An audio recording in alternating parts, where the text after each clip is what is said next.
"You're not invited," my mom snapped, dismissing me from the family event. My reply wasn't a word, but the immediate reclamation of the $6,000 I'd set aside for her dream trip and canceling her booked tickets. By sunrise, 54 missed calls and a single, desperate voicemail signaled their pure panic. I'm Daniel, 38, and for as long as I can remember, my relationship with my mom has been a minefield. I'm not exaggerating when I say it was never simple. She's always had this way of making everything about herself, wrapped up in this entitlement that's exhausting to deal with. My family calls her difficult, but that's putting it mildly. Mom, Laura, has always demanded the spotlight, and if she can't have it, she makes sure nobody else does either. She's been like that with me since I was a kid, always comparing me to my sister Claire or my younger brother Mark, never letting me forget that, in her eyes, I was the disappointment. Claire, the eldest, somehow always got the perfect grades, the perfect manners, and the perfect praise. Mark, the youngest, is the golden boy who can do no wrong. Meanwhile, I was the one who was expected to keep quiet and make up for whatever failures my mom saw in me. The money thing started about a year ago. When my grandfather passed away, I inherited a small sum. Nothing huge, but enough to make a difference. I decided to set aside $6,000 for Mom. She'd been talking for years about a dream trip to Europe, how she never got the chance to see the world when she was younger because she was busy raising us. I thought, maybe this is my chance to give her something she's always wanted, something that might finally earn her genuine gratitude. At first, she seemed thrilled. She booked flights, hotels, tours, the whole package. I kept quiet about it with the rest of the family. I wanted this to be just between us. But it didn't take long before the mood shifted. Mom started making little digs, the kind that sting because they come wrapped in fake concern or casual remarks. At family dinners, she'd say things like, "Daniel never helps with anything around here," or "Claire and Mark actually care about family, unlike some people." I'd bite my tongue, tell myself to let it slide, but inside, it was like a slow drip wearing me down. The more I gave, the less she appreciated it, and the more entitled she acted. Then came the family reunion. This was supposed to be a big deal. Mom had been planning it for months, inviting cousins, aunts, uncles, everyone. She made it sound like the whole family was coming together to celebrate. She called me several times, each time reminding me how important it was that I show up, how much everyone was looking forward to seeing me. 2 days before the reunion, she called again. Only this time, the tone was different. Cold, clipped. "Daniel," she said, "I've been thinking, and you're not invited." I couldn't believe it. "Mom, what are you talking about? Why not?" She didn't hesitate. "You're too negative. You're always stirring up trouble, and I won't have that ruining this weekend. If you can't be pleasant, then you can stay home." I was stunned. I tried to reason with her, but she just hung up. No warning, no explanation, just dismissal. That night, I made a decision. The $6,000 I'd saved for her trip was going back into my account. I called the travel agency, canceled every ticket, every hotel reservation. I didn't say a word to her. By morning, my phone was flooded. 54 missed calls from Mom, Claire, and Mark. The voicemail I finally listened to was desperate. Mom's voice cracked as she begged, "Daniel, please don't do this. You're my son. We need you." The morning after I canceled Mom's trip, I woke up with a strange mix of exhaustion and relief. For years, I had been holding my breath, walking on eggshells around my family, especially Mom. But this time, I had drawn a line. I hadn't said a single word to her about the cancellations. No lectures, no explanations, just action. That silence seemed to unsettle them more than any confrontation ever could. When I finally looked at my phone, the barrage of missed calls was overwhelming. 54 calls from all three of them, Mom, Claire, and Mark. I hadn't even checked the texts yet. They started pouring in the moment the cancellations went through, nonstop, as if they thought sheer volume could break me. I was determined not to let them. I ignored the calls, ignored the texts. I spent that day locked away in my apartment, trying to focus on work, but my mind kept drifting back to the family. I knew this wasn't just about a canceled vacation or a missed reunion. This was about control. Mom had always thrived on making people feel small and dependent. Claire and Mark had followed her lead like loyal soldiers, reinforcing her narrative that I was the black sheep. The next morning, I finally gathered the courage to call Mom back, not to apologize or negotiate, but to hear her out and maybe understand just how deep this had gone. I braced myself for her usual manipulative tone, and I wasn't disappointed. "Daniel," she answered after the second ring. There was an edge in her voice that made my stomach turn. "We need to talk." I kept my voice steady. "I'm listening." Her voice dropped to a lower, sharper pitch. "You've gone too far this time. Canceling the trip, not showing up to the reunion. It's disrespectful. You're embarrassing the family." "Mom," I said carefully, "I was never disrespectful to you. I gave you money for that trip because I wanted to help. But you told me I wasn't invited to the reunion. You made it clear I wasn't wanted." She scoffed. "You don't get to decide who's invited." "I do. And I decided you're a problem. You always have been. I'm tired of pretending otherwise." I felt a chill. There it was, the admission I had suspected but never wanted to hear out loud. She didn't see me as her son. She saw me as a nuisance, a problem to be managed or ignored. "And Claire and Mark? They agree with me," she added, almost proudly. "They see it too. You've always been the difficult one." I swallowed the lump in my throat. You know, I used to believe that if I just tried harder, if I just gave more, things would get better. But now I see it's never been about me. It's always been about control. There was silence on the line. Then Mom's voice turned icy. "You want control? Fine. But don't expect to be part of this family anymore." That was the last straw. I hung up without a word. Over the next few days, things escalated. Claire started posting passive-aggressive statuses on social media, little jabs disguised as inspirational quotes about family and loyalty.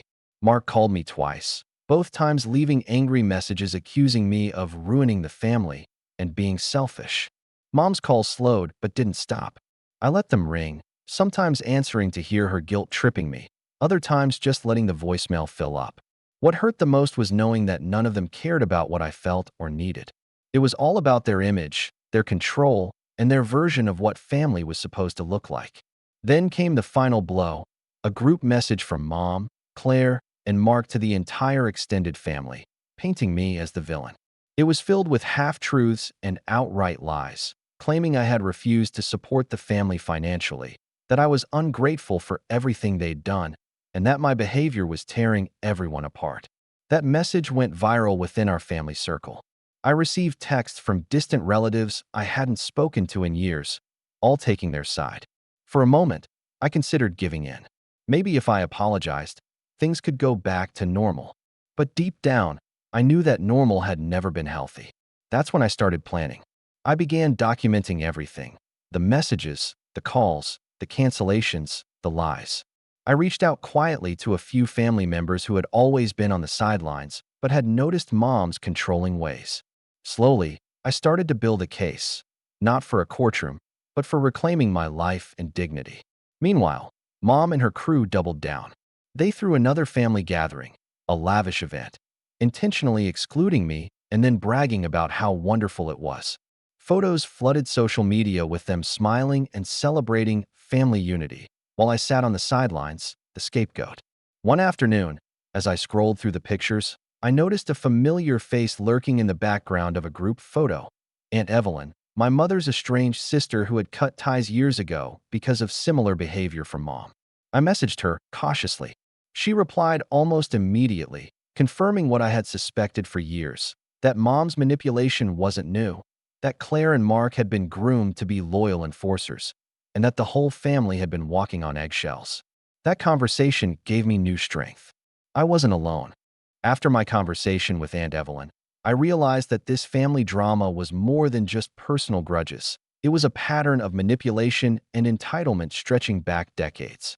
Aunt Evelyn told me stories about Mom's constant need to be the center of attention, how she'd sabotage relatives who didn't fall in line, and how Claire and Mark had been conditioned to mirror Mom's controlling nature. It wasn't easy to hear, but it made my path clear. If I wanted peace, I couldn't just walk away or try to patch things up. I needed to reclaim what was mine, not just the money, but my dignity, my truth, and my future. Step 1. Gathering evidence. I started compiling every interaction I'd had with Mom and the siblings: texts, emails, voicemail recordings, photos from family events showing subtle exclusion or targeted behavior, and even screenshots of the group chat where they had spread lies about me. Every insult, every manipulation, every attempt to control me was documented meticulously. I didn't want to rely on feelings or vague memories. I wanted cold, undeniable facts. The more I collected, the clearer the story became. I was the family scapegoat, targeted by three people who saw me as an obstacle to their perfect image. Step 2. Reclaiming control. Then came the big move, the one I had been building up to quietly but decisively. I reached out to the travel agency again, not just to confirm the cancellations, but to secure proof that the $6,000 I had given Mom for her trip was no longer accessible to her. I made sure the money was returned to my account and verified that the agency had fully refunded every booking she had made under my name. Next, I contacted the bank to check on some other shared accounts and any automatic payments connected to Mom or my siblings. I wanted to make sure they had no hidden access to my finances. Luckily, I was the only authorized user, so that part was clean. At the same time, I quietly contacted the lawyer I had once consulted years ago about a minor property dispute. I hadn't needed legal action then, but now I asked for advice on protecting my assets and my personal rights against family harassment. The lawyer confirmed what I suspected. With proper documentation, I could block any attempts by Mom or siblings to claim funds or make legal accusations against me without consequences. Knowing this gave me a quiet satisfaction. I wasn't defenseless anymore. Step 3. The financial reckoning. I decided to send a letter. Not an angry one, not a desperate plea, but a firm, formal letter addressed to Mom, Claire, and Mark, detailing the cancellations of the trip, the retrieval of the $6,000, and warning them to stop their harassment and defamatory messages immediately. I made it clear that any further attempts to malign me would be met with legal action. I sent the letter via certified mail, so I knew they had to receive it. The reaction was instantaneous, but not in the way they probably expected. Mom called me twice that day. The first time, she tried her usual guilt trip, sobbing about how I was breaking her heart and destroying the family. I didn't engage. The second call was cold, clipped, threatening in its own way. "Daniel," she said, "you think you can just take what you want and walk away? You owe this family. You always have. We will make sure you pay." It was the most direct threat she had ever made. Claire chimed in through texts, calling me selfish and accusing me of ruining their mother's happiness. Mark followed with an email demanding an apology and threatening to expose me to the rest of the family if I didn't back down. Instead of cowering, I replied calmly, reiterating that my actions were justified and that if they continued harassing me, I would have no choice but to take legal steps. Step 4. Turning the tables. By now, I knew they couldn't control the narrative anymore. Their group messages and social media posts were starting to backfire, especially with some distant relatives reaching out to me privately, expressing confusion and sympathy. I carefully crafted a message, sent only to select relatives who I trusted or who had shown support, outlining my side of the story. I didn't blame or attack anyone. I just laid out the facts, including excerpts from messages and proof of the canceled trip funds. The response was surprising. Many relatives admitted they'd never seen the family dynamics clearly before and thanked me for being honest. A few even expressed regret for not speaking up earlier. This shift gave me more confidence. I wasn't alone. The family's polished image was cracking. Step 5. The gathering storm. Mom, Claire, and Mark were furious. They realized their usual tactics were failing. Instead of retreating, they escalated. They organized another event, this time a smaller, family intervention, supposedly to save the family from Daniel's bitterness. Invitations went out to many relatives, with thinly veiled warnings to side with Mom. I wasn't invited naturally, but I found out through a cousin who felt uneasy about the whole thing. I decided to attend anyway.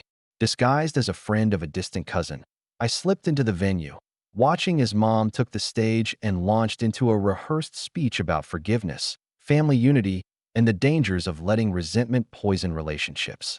Claire and Mark were there too, whispering to each other, shooting glances my way when they caught sight of me. Their faces twisted between anger and confusion. That night, I saw the full extent of their desperation. Mom's grip on the family was loosening, but she wasn't ready to let go. Not without a fight. That night at the family event, I kept my composure even as my heart pounded. I'd come prepared, not just with facts and evidence, but with a new mindset. I wasn't there to plead or explain. I was there to reclaim my life on my terms. Mom's speech echoed through the room, all about healing the family and overcoming bitterness. I knew better. It was a performance, a last-ditch attempt to spin the story and rally the relatives to her side. But now, enough people had heard my side quietly. The cracks in her story were visible. As her eyes scanned the crowd, they landed on me. Recognition flashed, then disbelief, then fury. Claire and Mark followed suit, whispering and glaring. When the speech ended, I stood up. The room fell silent. "I'm not here to argue," I said clearly. "I'm here because I deserve to be heard. For years, I've been the family's scapegoat, blamed for things I never did, punished for refusing to be their puppet. I gave Mom $6,000 for a trip she said was her dream, and she treated me like I was a stranger the moment I set boundaries. That's not family." Some relatives shifted uncomfortably, but many nodded in understanding. I laid out the evidence, the messages, the cancellations, the lies spread about me. I did it calmly, without rancor. Mom's face twisted into a mask of rage. "You think this will turn them against me?" she hissed. "You're destroying everything." "No," I replied. "You've been destroying everything." Claire tried to interrupt, but I held up my hand. "Let me finish. This family isn't about control or appearances. It's about respect, honesty, and care. And I refuse to be part of a family that thrives on manipulation, favoritism, and cruelty." There was a pause, heavy with tension. Then, something unexpected happened.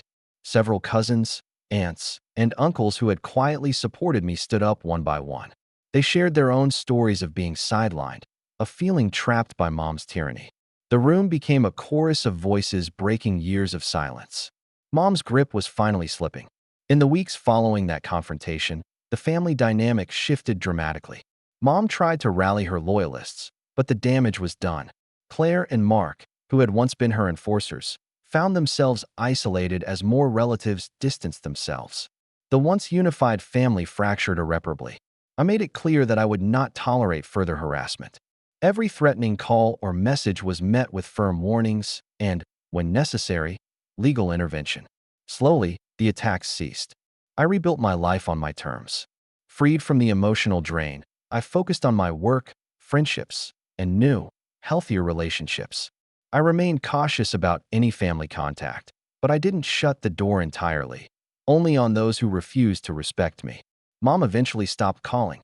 She moved on with her own life, but from what I heard through mutual relatives, she was left to grapple with the consequences of her actions: loneliness, lost trust, and a reputation tarnished by her own behavior. Today, my relationship with my family is minimal but honest. I don't pretend that things are perfect. I don't forgive or forget the years of manipulation and emotional harm. But I've reclaimed my power and my peace. Mom, Claire, and Mark remain distant figures, stuck in their entitlement and bitterness. Meanwhile, I'm building a life where I'm valued, respected, and free from the toxic patterns that once held me captive. If there's one thing I hope my story shows, it's this. Sometimes the hardest step toward healing is standing up to those who claim to love you but treat you as less than. And sometimes, the most powerful reply isn't words. It's reclaiming your worth, setting boundaries, and refusing to be a pawn in someone else's game. Thanks for reading. Share your thoughts in the comments. If you like this story, don't forget to like and subscribe for more content like this.